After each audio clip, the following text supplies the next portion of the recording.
கர்த்தருடைய பரிசுத்த நாமத்திற்கு ஸ்தோத்திரம். இன்னைக்கு நீதி உள்ள உத்தரவுல இன்னைக்கு செகண்ட் பார்ட்டை தியானிக்க இருக்கிறோம். ஜெபத்தோடு இந்த செய்திக்குள்ளே கடந்து செல்வோம். பரலோகமே என் சொந்தமே என்று காண்பேனோ, என் இன்ப இயேசுவை நான் என்று காண்பேனோ. பரலோகமே என் சொந்தமே என்று காண்பேனோ. வருத்தம் பசிதாக மன துயரம் அங்கே இல்லை. வருத்தம் பசிதாக மன துயரம் அங்கே இல்லை. வின் கிரீடம் வாஞ்சிப்பேன், விண்ணவர் பாதம் சேர்வேன்.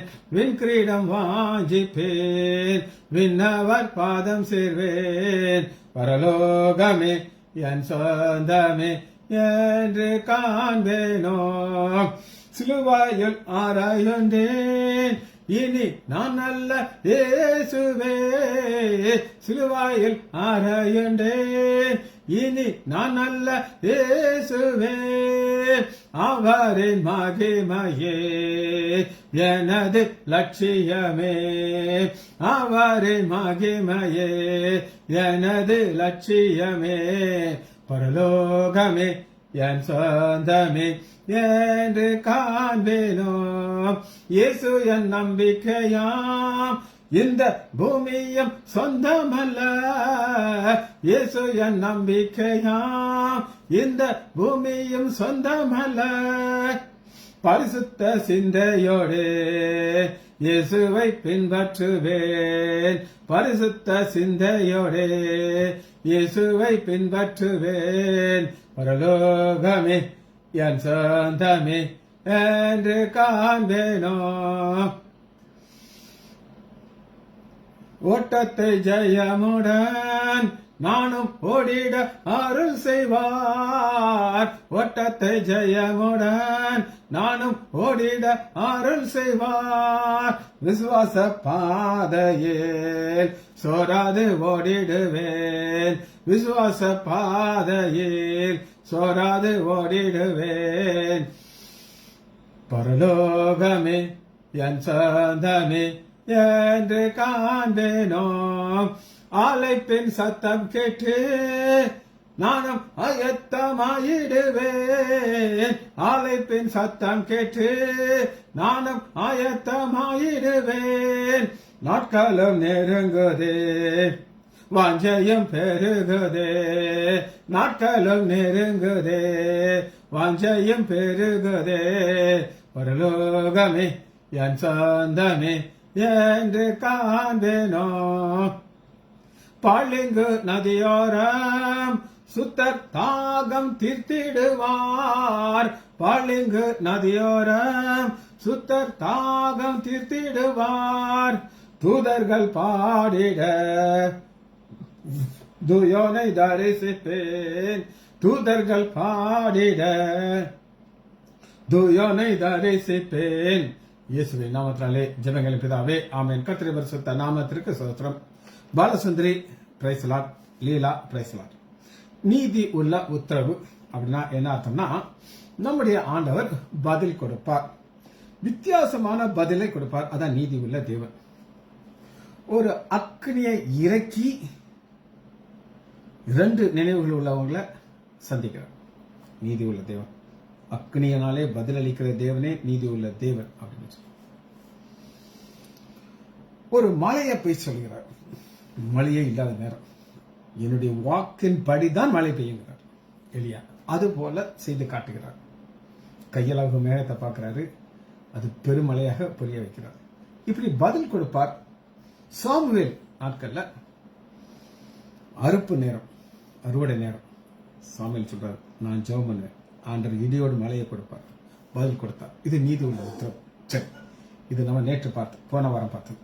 இந்த வாரத்திற்கு இந்த செய்திக்கு ஆதாரமான வசனம் சங்கீதம் 65வது அதிகாரம் 11வது வசனம். இதான் இன்னைக்கு நம்ம பார்க்கக்கூடிய நீதி உள்ள உத்தரவை எப்படி நம்ம பார்க்க போறோம். சங்கீதம் 65:11. வருஷத்தை உம்முடைய நன்மையினாலே முடிசூடுகிறீர், உமது பாதைகள் நெய்யாக பொழிகிறது. வருஷத்தை உம்முடைய நம்பினாலே முடி சுட்டுகிறது. இது ஒரு ஆழமான ஒரு காரியம். God crowns it. ஒவ்வொரு வருஷமும் அறுவடை நடக்குது. எல்லாருக்கும் மழை பெய்யுது, எல்லாருக்கும் அறுவடை இருக்குது. ஆனா இந்த அறுவடைங்கிறது என்ன அப்படின்னு கேட்டீங்கன்னா, தேவன் ஒரு கிரீடமாக கொடுக்கிற ஒரு அறுவடை. எல்லாமே மகிமையாக உயர்த்தப்பட முடியும். சரி, எல்லாருக்கும் அறுவடை ஒரே மாதிரி இருக்குமா அப்படின்னு கேட்டீங்கன்னா நோ. நம்ம பார்க்கிறோம், முந்தின வசனத்துல நீங்க பாத்தீங்கன்னா 9வது வசனம், தேவர் பூமியை விசாரித்து அதுக்கு நீர் பாய்ச்சுகிறது. அவர் ஒரு கிரீடத்தை வைக்கிறதுக்கு அவர் சில காரியங்கள் செய்ய வேண்டியிருக்கு. பூமியை விசாரித்துனா என்ன? ஒவ்வொரு இனம் ஒவ்வொரு மாதிரி இருக்கும். இந்த நிலத்துக்கு என்ன தேவை, இந்த நிலத்துக்கு எப்படி நான் இதற்கு தண்ணீர் கொடுக்க வேண்டும், அதுக்கு நீர் பாய்ச்சுகிறேன்.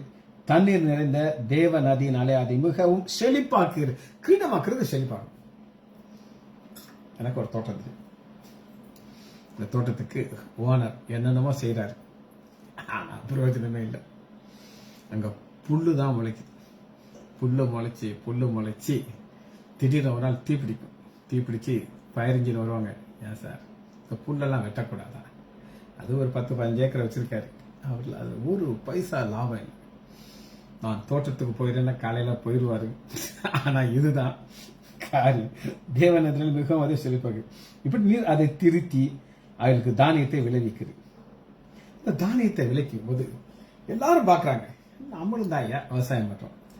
ஆனா இது தேவன் விசாரிக்கிற ஒரு இடம். சரி, இதை குறித்து நம்ம இன்னைக்கு ஒரு செய்தியை வாசிக்கிறோம். ஆதியாகமம் 26வது அதிகாரத்துல ஈசாக்கு பயிர் செய்கிறார். 26வது அதிகாரம் முதல் வசனத்துல பார்க்கிறோம். ஆண்டவர் ஒரு நன்மையினாலே முடி சுட்டுகிறார். யாரு? ஈசாக்கு. ஆனா சூழ்நிலையை நான் காட்டுறேன். 26:1, ஆபிரகாமின் நாட்களில் உண்டான பஞ்சத்தை அல்லாமல் மேலும் ஒரு பஞ்சம் தேசத்திலே உண்டாயிற்று. பஞ்சம் தேசத்தில் இருக்கு. ஆனா பஞ்சம் இருக்கிற இடத்துல ஆண்டவர் என்ன சொல்கிறார் அப்படின்னு கேட்டீங்கன்னா, ஈசாக்கு பெலிஸ்தீனுடைய ராஜாவாகி அபிலமேகத்திலே போறான். கர்த்தர் அவனுக்கு தரிசனமாகி, நீ எகிப்துக்கு போகாமல் நான் உனக்கு சொல்லுகிற தேசத்திலே குடியிரு, இந்த தேசத்திலே வாசம் பண்ணு, நான் உன்னோடு இருந்து உன்னை ஆசீர்வதிப்பேன். சரி, ஆண்டவர் ஆசீர்வதிக்கிறார், கூட இருக்காருன்னா எப்படி தெரியும்? அதான் கிரீடம். ஒவ்வொரு வருஷமும் விவசாயம் பண்றாங்க. நான் என்னுடைய தாத்தா, என்னுடைய அம்மாவுடைய அப்பா, அவர் ஒரு ஜமீன்தார், பல ஏக்கர் வச்சிருப்பார். அவர் என்ன செய்வார் அப்படின்னு கேட்டீங்கன்னா, அதாவது கெமிக்கல் ஃபெர்டிலைசரை யூஸ் பண்ணாம இயற்கை சாணம், குப்பை இதெல்லாம் போட்டு அவர் உரம் ரெடி பண்ணி அவர் கல்டிவேட் பண்ணுவார். அதுல இருக்கிற விளைச்சலை பார்த்து கவர்மெண்ட்ல இருந்து அவருக்கு மெடல் கொடுத்துருக்காங்க. அந்த மெடல் அங்கே தொங்கிக்கிட்டு இருக்கும். நான் கேட்பேன், பாட்டிகிட்ட கேட்பேன், பாட்டி இது என்னது? உங்க தாத்தாக்கு கவர்மெண்ட்ல இருந்து மெடல் கொடுத்துருக்காங்க. எதனாலனா மற்றவர்களை விட மகசூல் அவருக்கு கூடுதலாக இருக்குது. மகசூல். இதைத்தான் நம்ம பார்க்கறோம். அன்னைக்கு என் தாத்தா ஆண்டோட்டில் கிடையாது தான், ஆனாலும் அவருடைய சந்ததியில நாங்க வருவோம்னு அறிந்து அவரை குறித்து நான் ஒரு சாட்சி சொல்றேன் அப்படின்னு தெரிஞ்சு அன்னைக்கு அவர் ஒரு மகுடத்தை கொடுத்துட்டார். சரி, இப்ப கர்த்தர் உன்னை ஆசீர்வதிப்பேன், நான் உனக்கும் உன் சந்ததிக்கு இந்த தேசத்தை கொடுப்பேன். ரைட். இப்ப அதனால நம்ம பார்க்கிறோம் 12வது வசனம், ஈசாக்கு அந்த தேசத்திலே விதை விதைத்தார். எந்த தேசத்துல அப்படின்னு கேட்டீங்கன்னா, பஞ்சம் உள்ள தேசத்துல விதை விதைக்கிறார். விதை வச்ச என்னாகும்? எல்லாம் போயிடும். ஆனா ஆண்டவர் கூட இருக்கிறார், ஒரு மகுடத்தை கொடுக்கிறார். விதை விதைத்தான், கர்த்தர் அவனை ஆசீர்வதித்ததினாலே அந்த வருஷத்திலே 100 மடங்கு பலன் கிட்டது. அதனாலதான் வசனத்தில் சொல்றோம், வருஷத்தை உமது நன்மையினாலே முடி சூட்டுகிறது. God crowns it. எல்லாருக்கும் அதை பார்த்து என்ன நடக்குதுன்னா, அவன் ஐஸ்வர்யனாகி வர வர விருத்தி அடைந்து மகா பெரியவனானான். அந்த கிரீடம் ஆசீர்வாதம் பெரியவனாக்கு. நம்முடைய வாழ்க்கையில ஆண்டவர் நம்மை ஆசீர்வதிக்கணும். அதை பார்த்து பெலிஸ்தியர் ஆண்டவர் பொறாமை கொள்ற அளவுக்கு ஆண்டவர் ஆசீர்வதிக்கிறார். இதுதான் கிரம். நம் வாழ்க்கையில வருமா? வரணும். ஏன் வரணும் அப்படின்னு கேட்டீங்கன்னா, நம்முடைய ஆண்டவர் கூட இருக்கணும். உங்க வாழ்க்கையை நீங்க சோதித்து பார்க்கணும். இன்னைக்கு நாம எத்தனை பேருடைய இருதயத்தை புண்படுத்தினோம் வார்த்தையினாலே. இதெல்லாமே நம்ம பார்க்க பார்க்க தான் உம்முடைய நன்மையினாலே முடிசூட்டுகிறது. சங்கீதம் 65:11 உம்முடைய நன்மையினாலே முடிச்சது. உம்முடைய நன்மை அப்படின்னா என்ன அப்படின்னு கேட்டீங்கன்னா, அவனுடைய காலம் மழைக்காலம் அதை குறித்து பேசுகிறார். அதே பார்ப்போமா நம்ம? சங்கீதம் 65:10 அதன் வரப்புகளை தானியத்தக்கதாக படைசால்களால் தண்ணீர் இறைத்து அதை மழையினாலே கரைய பண்ணி அதன் பயிரை ஆசிர்வதிக்குது. மழையை கொடுக்கிறாரு. அந்த மழை எப்படி இருக்கணும்னா ஏற்ற காலத்துல பெய்கிற மழையா இருக்கும். சில வருஷத்துக்கு முன்னாடி அடிக்கடி நடக்கிற நிகழ்ச்சி தஞ்சாவூர் இந்த மாதிரி எந்த இடத்துல அதிகமாக நெல் விளைகிறதோ அவங்க வயலை அறுக்கிறதுக்கு ரெடியா இருப்பாங்க. ஒரு 4 நாள் அறுக்கிறாப்புல நினைச்சு பிளான் பண்ணியிருப்பாங்க. ஒரு மழை பெய்யும் ஊத்தி முழங்கால் வர தண்ணி இருக்கும். சோகமா உள்ள இருந்து காட்டுவாங்க, நாங்க இவ்வளவு தண்ணிக்குள்ள இருந்து எங்களால் அறுவடை செய்ய முடியாது. அதனால்தான் அதை பயிரை ஆசீர்வதிக்குது. பயிரை ஆசீர்வதிக்கிறதுனால வருஷத்தை உம்முடைய நன்மையினாலே முடிச்சுது. சரி, இதுதான் நம்முடைய பாதை. இந்த பாதையில நம்ம போகும்போது இதை எப்படி பார்க்கணும்னா நீதி உள்ள உத்தரவு. இந்த நீதி உள்ள உத்தரவுங்கிறது என்ன அப்படின்னு கேட்டீங்கன்னா, ஒரு பயிரை நன்றாக கர்த்தர் எதற்காக தருகிறார் அப்படின்னு கேட்டீங்கன்னா, அதனால அவருடைய நாமம் மகிமைப்பட வேண்டும். 26வது அதிகாரம் முதல் வசனத்தை வாசிப்போம். சங்கீதம் 26:1 கர்த்தாவே, என்னை நியாயம் விசாரியும், நான் உம்மிடத்திலே நடக்கிறேன், உத்தமத்திலே நடக்கிறேன், நான் கர்த்தரை நம்பி இருக்கிறேன், ஆகையால் நான் தள்ளாட வருவது. இது சாட்சி. உங்கள் வாழ்க்கை பிடிக்குதா? என்னை நியாயம் விசாரியும், நான் என் உத்தமத்திலே நடக்கிறேன். உத்தமத்திலே நடக்கிறேன் அப்படின்னா என்ன அர்த்தம் அப்படின்னு கேட்டீங்கன்னா, என்னிடத்திலிருந்து ஆண்டவர் குறை கண்டுபிடிக்க கூடாது, நடக்கணும். அது ஆண்டவர் நம்மளை குறுக ஒரு காரியம். பஞ்சத்துல ஆண்டவர் ஆசீர்வதிக்கிறார். ஆசீர்வதிக்கும் போது அது எப்படி இருக்கணும் அப்படின்னு கேட்டீங்கன்னா, அது ஒரு கிரௌனாக இருக்க வேண்டும். சரி, சங்கீதம் 13வது அதிகாரம் 6வது வசனத்தை வாசிப்போம். சங்கீதம் 13:6 கர்த்தர் எனக்கு நன்மை செய்தபடினாலே அவரை பாடுவேன். கிரௌன், அந்த கிரௌனை ஒரு வருஷத்துல அவர் கொடுத்துட்டாரு. எனக்கு நன்மை செய்தபடினாலே அவர் எல்லாருக்கும் நன்மை செய்வாரா? எஸ் செய்வாரு.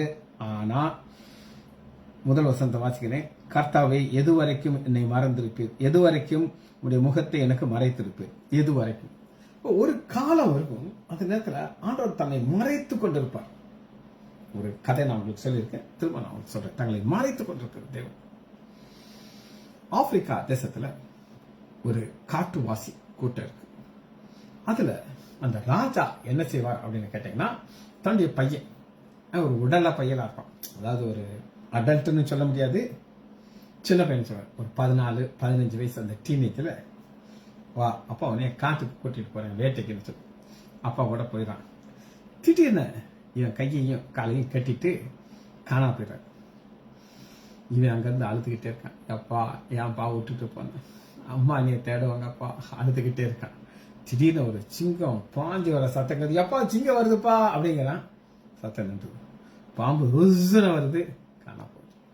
இப்படி அவன் அழுது அழுது காலையில முழிச்சு பாக்குறான். சுத்தி எத்தனையோ மிருகங்கள் செத்து கிடக்குது. அப்பா கையையும் காலையும் அவுத்துட்டு, என்னப்பா என்னாச்சுப்பா, என்னப்பா என்னை எப்படி பண்ணிட்டு விட்டுட்டு போயிட்டிய, நீ எங்கப்பா போன? அப்பா எங்கேயா போன, இந்த மரத்துக்கு மேலதான் இருந்தேன். சுத்தி அத்தனை ஆபத்துக்கள் உனக்கு வந்துச்சு, ஆனா அது உன்னை மேற்கொள்ளாது, நான் உன்னை காப்பாத்தேன், மறைந்திருந்து நான் உன்னை காப்பாத்தினேன் அப்பா சொன்னார். அப்பா அவனுக்கு நம்பிக்கை வந்துச்சு. ரைட், என் தகப்பன் என்னை விட்டுட்டு போக மாட்டார். அதனாலதான் என் இருதயத்திலே சஞ்சலத்தை நித்தமும் வைத்து எதுவரைக்கும் என் ஆத்மாவிலே ஆலோசனை பண்ணி கொண்டிருப்பேன். சூழ்நிலை மோசமாக இருக்கத்தான் செய்யும்.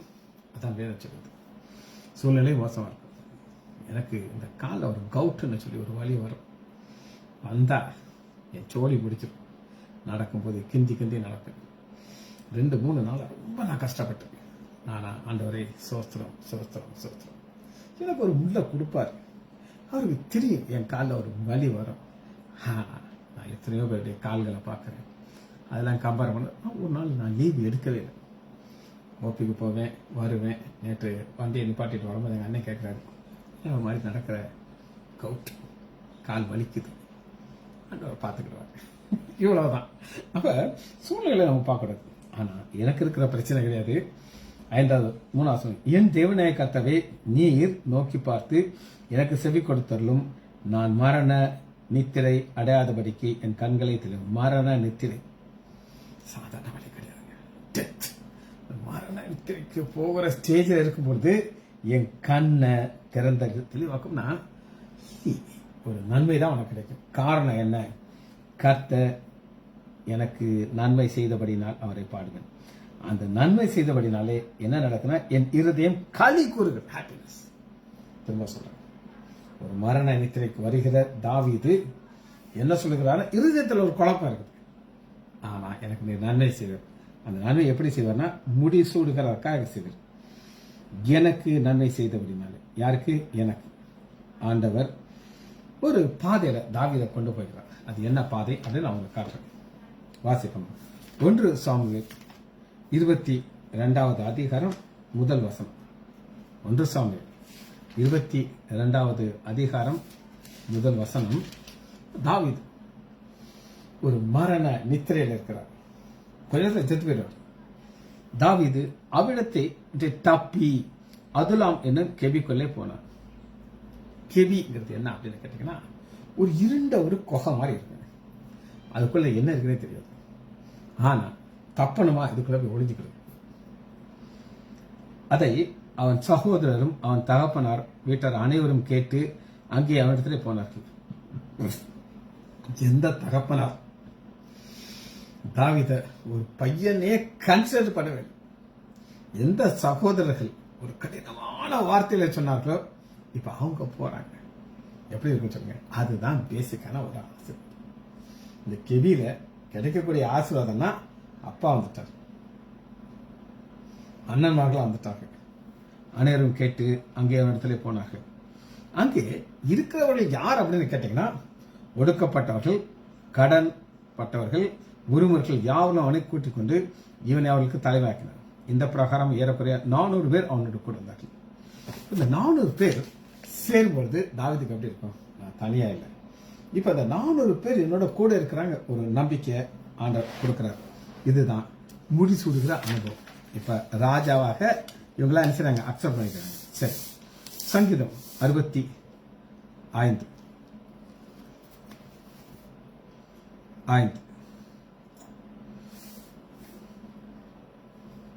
சரி 65 5. பூமியின் கடையாந்தரங்களிலும் தூரமான சமுத்திரத்தினோடும் எல்லாரும் நம்பிக்கையா இருக்கிற எங்கள் ரட்சிப்பன். இது என்ன அப்படின்னு கேட்டீங்கன்னா, அவனுடைய எல்கையை நம்ம பார்க்கிறோம். பூமியின் எல்கை எல்லா இடத்துலையும் இருந்து அவருடைய கண்கள் அதை நோக்கி பார்த்துக்கணும். இது நம்ம விசுவாசிக்கணும். இது விசுவாசிச்சா தான் உங்களுக்கு வருஷத்தை நான் நினைப்பேன். இல்ல விருதுநகர்ல அவரெல்லாம் பார்க்க முடியாது அப்படின்னு நீங்க நினைக்கூடாது. காரணம் என்ன அப்படின்னு கேட்டீங்கன்னா, சங்கீதம் 13வது அதிகாரம் 2வது வசனத்துல என்ன பிரச்சனை அப்படின்னு கேட்டேன். 13:2 என் இருதயத்திலே சஞ்சலத்தை நித்தமும் வைத்து. சஞ்சலம் சூழ்நிலையை பார்த்தானா சஞ்சலம் இருக்கத்தான் செய்யும். நான் அடிக்கடி உங்களுக்கு ஒரு கதை சொல்லுவேன், திரும்ப சொல்லுவேன். ஒரு பெண் திருமணம் நடக்குது. அவளுடைய வீடு எங்க இருக்குன்னா, ஒரு ஆறு போகும், ஒரு ரிவர், அதுக்கு அந்த பக்கம் இருக்கு. கணவன் நல்ல ஒரு ரட்சிக்கப்பட்ட ஒரு மனிதன். அவன் அங்க போய் பரிசல் ரவுண்டா இருக்கும் பார்த்தீங்களா, அந்த பரிசல்ல தான் இந்த புது பொண்ணை கூட்டிட்டு இந்த பக்கம் வரணும். போயாச்சு, பொண்ணை பரிசில் ஏற்றியாச்சு. இவர் தான் துடுப்பு போடுகிறார். திடீர்னு வெள்ளம், காட்டு வெள்ளம் அடிச்சு வருது, பயங்கரமா வருது. ஐயோ ஐயோ பயமா இருக்கு கத்துறான். இவர் உடனே கத்தி இருக்கிறாரு. அந்த பொண்ணு காலத்துல வைக்கிறாரு. அவ சிரிக்கிறான். என்னம்மா கத்தி வச்சா சிரிக்கிற, நீ கதற மாட்டி அழ மாட்டேங்கிற, குத்தி விடாங்க. நீங்க இதுக்கு என்னை குத்துறீங்க? நான் ஒரு மனைவி, என்னை ஆசையா நேசிச்சு திரும்ப மாட்டிருக்கீங்க, நான் எதுக்கு பயப்படணும் அப்படின்னா, அது போலத்தாமா இந்த சூழ்நிலை. பரிசல் சுத்துது, காட்டு வெள்ளம் வந்துகிட்டே இருக்குது. இப்படி அசையுது, பயமா தான் இருக்கு, எனக்கு பயமா தான் இருக்கு. ஆனா என் ஆண்டவருடைய கரத்துல இருக்குது, அவருடைய கரத்துல இந்த போட் இருக்கு, நான் காயப்பட மாட்டேன் அப்படின்னு சொல்லி. அது மாதிரிதான் கர்த்தர் தம்முடைய பரிசுத்த நாளாசனம் கர்த்தரை பார்த்து, கர்த்தருடைய சிங்காசனம் பரலோகத்துக்கு, அவருடைய கண்கள் மனுபுத்திரரை பார்க்குது, அவருடைய இமைகள் அவர்களை சோதிக்கிறது. ஏன் இதெல்லாம் சோதிக்கிறது அப்படின்னு நீங்க கேட்டீங்கன்னா, இருதயம், இருதயத்துல பயம் இருக்கா, என் மேல நம்பிக்கை இருக்கா அப்படின்னு சொல்லி ஆண்டவர் எடுத்தாரு, ஆழமாக பார்க்கிறார். சரி, ஆண்டவர் ஒவ்வொருத்தரையும் எப்படி ஒரு பாதையில கொண்டு போகிறார் அப்படின்னு சொல்லி ஒரு வசனத்தை நம்மளுக்கு சம்பவத்தை காட்டுறோம். அப்போஸ்தலர் 16வது அதிகாரம், அப்போஸ்தலர் 16:26.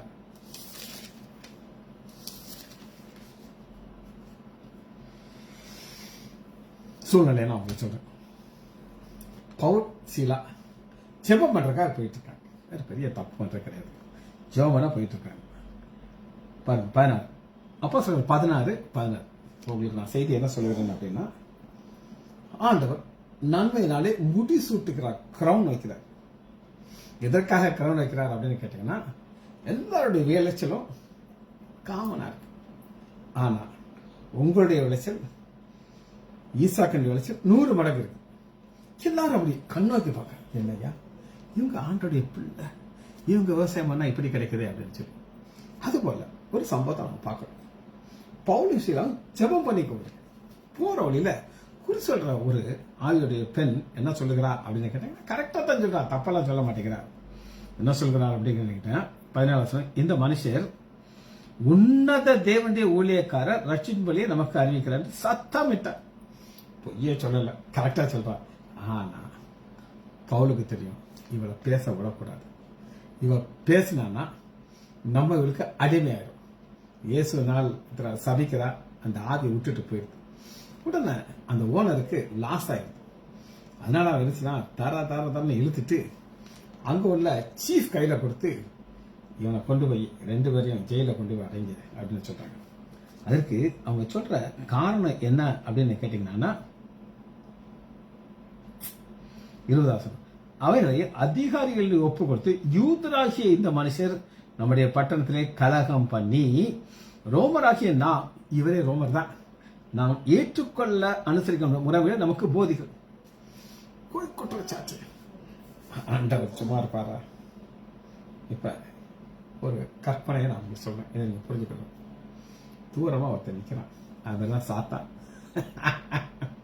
நான் என்ன செய்யறான்னா, இந்த காரியங்கள்லாம் செய்ய வைக்கிறான். ஏன்னா அவன் துரத்தி விட்டோன்னே வெளியே போய் நின்றுட்டு தானே இருப்பான், உள்ள எங்கேயும் போக மாட்டான்ல. என்னைய துரத்தவா செய்யற, நான் என்ன செய்யறேன் பாருட்டு இவங்களை தூண்டுறான். தூண்டி இந்த மாதிரிலாம் சார்ஜஸ் எல்லாம் அவங்க மைண்ட்ல போட்டு என்ன செய்ய போடு. இப்ப நீ என்ன செய்வ? ஆண்டவருடனே இடைப்படுகிறார், ஏன் பிள்ளையவா நீ நோன்ற அப்படின்னு சொல்லி. ஆனா ஆண்டவருக்கு என்ன ஆசை அப்படின்னு கேட்டீங்கன்னா, அவர் வருஷத்தை நன்மையினால முடி சுற்றதற்கு ஒரு கான்டாக்ட், ஒரு உறவு, ஒரு ஜெபம் தேவை. அதனால தான் அவர் அதை செய்வார். 24 அப்போஸ்தலர் 16:24. இவன் இப்படிப்பட்ட கட்டளை பெற்று அவளை உட்காவலில் அடைத்து. இந்த உட்காவல யார அடைப்பாங்கன்னா, ஒரு ஒரு கிரிமினலையும் கொலைகார கிரிமினல், அதாவது இவனை விட்டா எல்லாரையும் கொண்டு விடுவான். ஆனா 25 நடுராத்திரியிலே பவுலும் சீலாவும் ஜெபம் பண்ணி தேவனை துதித்தார்கள், பாட்டு பாடுகிறார். இப்ப தூரமா நின்று ஒருத்தன் பார்த்துட்டு இருந்தான் பாத்தீங்களா, இது வர ரொம்ப சந்தோஷமா இருக்கு. ஆஹா, நான் நினைச்சதெல்லாம் நடக்கிறதேன்னு சொல்லி பார்த்துக்கிட்டு இருக்கிறவனுக்கு டென்ஷன் ஆயிட்டான். இவங்க என்ன ஜெபம் பண்றாங்க, ஆண்டவர் துதிக்கிறான், அவன் ஓடியே போயிட்டான். நல்லா கேட்டுக்கோங்க, சாத்தானால தாங்க முடியாத ஒரு காரியம் என்னன்னா, நீங்க ஜெபிக்கிறது. என்னைக்கு நீங்க ஜெபிக்கிறத நிப்பாட்டிடுறீங்களோ அன்னைக்கு சாத்தான் குஷியாயிரும். அதான் நான் சொல்றேன், இன்னைக்கு வருஷத்தினாலே உங்களை முடிசூட்டணும்னா என்ன நடக்கும்? 26 தேவன் இடைப்படுகிறார். நல்லா கேட்டுக்கோங்க, உங்க வாழ்க்கையில அவர் இடைப்படுவார், என் வாழ்க்கையில இடைப்படுவார். அவரால் சும்மா இருக்க முடியாது. சிறைச்சாலையிலே அஸ்திபாரங்கள் அசையும்படியாக பூமி மிகவும் அதிர்ந்தது. இந்த பூமி அவருடைய கரத்துல இருக்குதுங்க. நீங்க என்னைக்கு அவரை துதிக்கிறீங்களோ ஆண்டவர்களை கை விடவே மாட்டார். அப்ப இவங்களுக்கு ஒரு பெரிய ஒரு விடுதலை கொடுக்கிறார். சரி, இன்னொரு சம்பவத்தை நம்ம பார்க்க போறோம். ஆதியாகமம் 31வது அதிகாரம். ஆதியாகமம் 31வது அதிகாரம்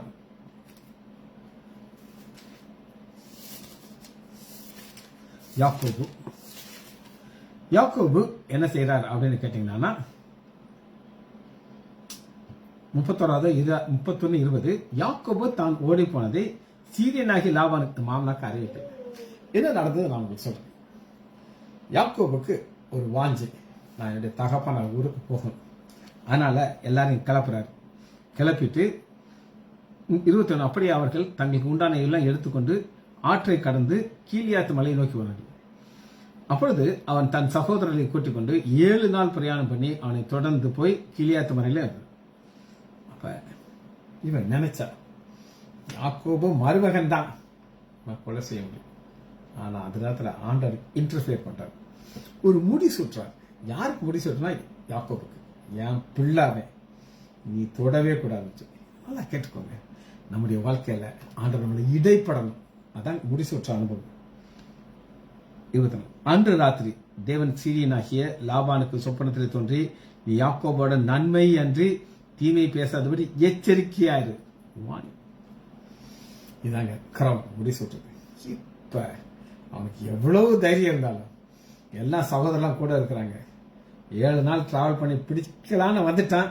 அன்ற இடைப்படுகிறார். 26 அப்பொழுது லாபான் யாக்கோபை நோக்கி, நீ திருட்டளவாய் புறப்பட்டால் என் கிராமத்தில் பிடித்துக் கொண்டாய. 27 என்ன ஒரு ஆசீர்வாதம் ஒரு வார்த்தை சொல்றாதான், நீ மட்டும் என்னுடைய ஆசீர்வாதத்தோடு நீ போயிருக்கலாம்னு சொல்லிட்டு, நான் உன்னை சந்தோஷமாக சங்கீத மேலதாளம் அனுப்புவேனே. இப்படி ஒரு கொலை செய்ய வந்தவன ஆண்டவனோட பேசுறாரு.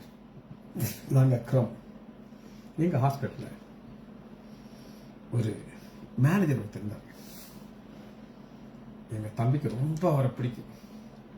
ஆனா அவரால் டார்ச்சர் தாங்க முடியாம கடைசியில அவரை துரத்துறதுக்கு எவ்வளவோ முயற்சி பண்ணார். அவரும் நல்லா ட்ரை பண்ணி பார்த்தாரு. ஏன்னா வேற எங்கேயும் இந்த மாதிரி சலுகைகள் கிடைக்காது. ஆனா அவரை துரத்தின பிறகுதான் அவன் நிம்மதியா இருந்தான்.